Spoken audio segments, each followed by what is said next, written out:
আমি বানাবো ভোগের খিচুড়ি। দেখুন কিভাবে বানাচ্ছি, কি কি উপকরণ লাগছে।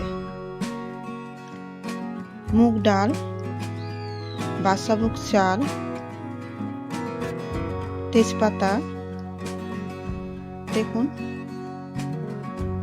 গোটা জিরে, জিরের গুঁড়ি, লঙ্কার গুঁড়ি, আর এই পাশে নিয়ে নিয়েছি হলুদ, নুন, চিনি আর তেল। পনিরকে কেটে নিয়েছি ছোট করে, সয়াবিন বড়ি, আলু, গোটা কাঁচা লঙ্কা, আদা বাটা আর ঘি, তেল। দেখুন একটু বাটার নিয়েছি আমি অল্প। মুগ ডালটা আমি একটু ভেজে নেব। কড়াইটা গরম হয়ে গেছে, বেশি খুব একটা ভাজবো না। দেখুন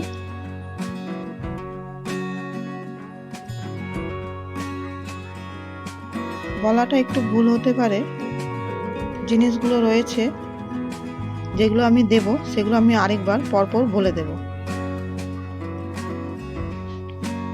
দেখুন ভাজা হয়ে গেছে মুগ ডালটা। এবার আমি ভালো করে ধুয়ে নেব। বাদশাভোগ চালটা আমি ধুয়ে রেখেছি, পরিমাণ আছে 1 কিলো। কড়াইটা গরম হয়ে গেছে, ওতে দেব সর্ষের তেল।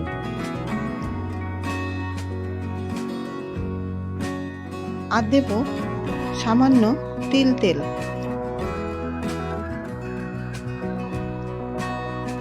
তেজপাতা দিলাম, তেলটা গরম হতে গোটা জিরে দেব,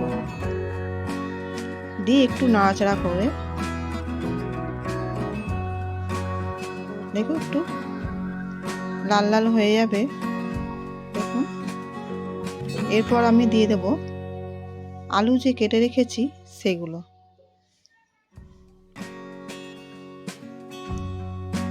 দিয়ে একটু নাড়াচাড়া করব। দেখুন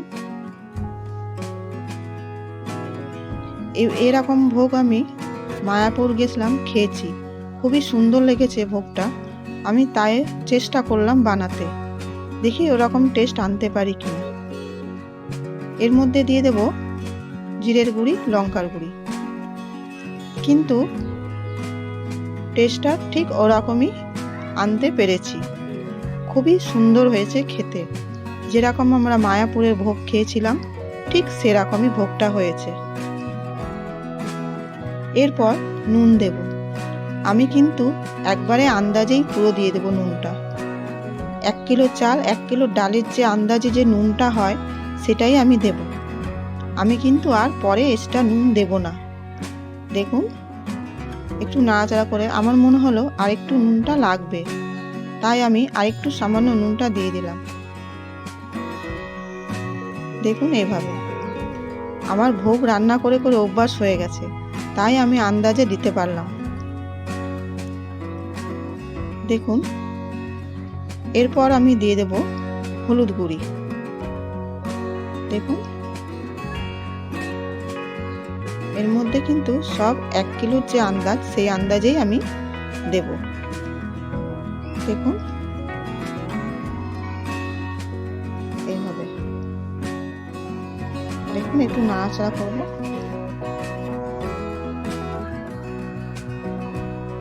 দেখুন এরপর আমি দিয়ে দেব আদা বাটা। দেখুন একটু নাড়াচাড়া করব। এরপর গোটা যে লঙ্কা রেখেছি চিড়ে দেব না, গোটাই দেব, কেন আমি লঙ্কার গুঁড়ি দিয়েছি, বেশি ঝাল হয়ে যাবে, সেজন্য লঙ্কাগুলো গোটাই থাকবে। গোটা আমি লঙ্কাগুলো দিয়ে দিলাম, দিয়ে একটু নাড়াচাড়া করে এবার একটা আমার ওটা নামিয়ে একটা হাঁড়িতে আমি ঢেলে নেব। হাঁড়িটা বসিয়ে দিলাম, এর মধ্যে আমি এগুলো ঢেলে দিলাম। এরই মধ্যে দিয়ে দেব জল। এর মধ্যে আমি জল দিয়ে দেব। দেখুন আন্দাজ করে দেখুন জল দিয়ে দেবো। এরই মধ্যে কিন্তু বলে রাখি সয়াবিনটাও আমি এরই মধ্যেই দেব। চাল ডাল সয়াবিন সব একসাথে দিয়ে নাড়াচাড়া করেই ঢেকে দেব। দেখুন জলটা আমি আন্দাজে দিচ্ছি, আমি কিন্তু আর পরে এক্সট্রা জল দেব না, আমি কিন্তু ঠিক আন্দাজেই জলটা দিলাম। এরপর সয়াবিন বড়িটাও আমি ঢেলে দেব। ডাল দিলাম, এরপর আমি চাল দেব। দেখুন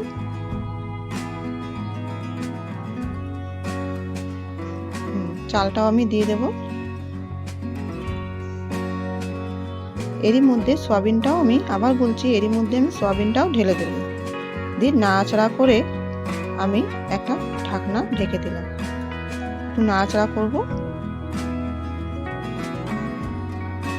দেখুন করে একটা ঢাকনা ঢেকে দিয়েছি। পাশের গ্যাসটা জ্বালিয়ে আমি সামান্য কড়াইতে একটু তেল দিলাম। পনিরগুলো আমি একটু ভেজে নেব, বেশি ভাজবো না, কাঁচাই থাকবে পনিরগুলো।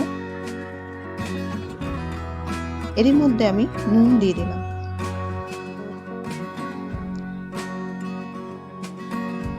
দেখুন মাঝে মাঝে কিন্তু খিচুড়িটা ওই পাশে নাড়তে হবে, না হলে বসে যাবে। হয়ে গেল। এরপর আমি পনিরটা নামিয়ে নেব একটা পাত্রে। দেখুন এর মধ্যে কিন্তু আমি সামান্য জল দিয়ে দেব, তাহলে পনিরটা বেশ নরম থাকবে। এবার আমার খিচুড়িটা দেখি হয়ে গেছে মনে হয়। এর মধ্যে দিয়ে দেব চিনি।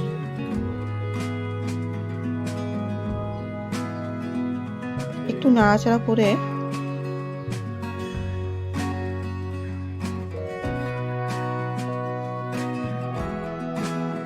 দেখুন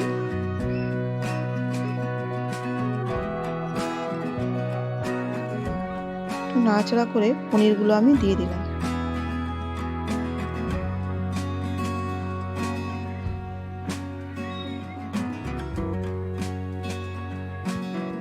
দেখুন ভালো করে একটু নাড়তে হবে। হয়ে গেছে খিচুড়ি।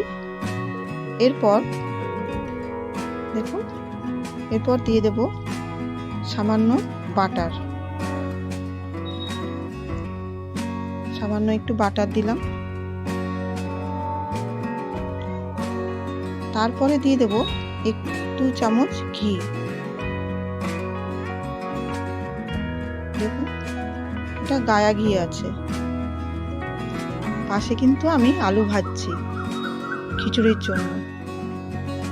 পুজো রেডি করতে করতে আমার দেরি হয়ে গেছে সব এদিকে গোছাতে, তাই আমি খিচুড়ি বেগুন ভাজা আলু ভাজাই করেছিলাম। আর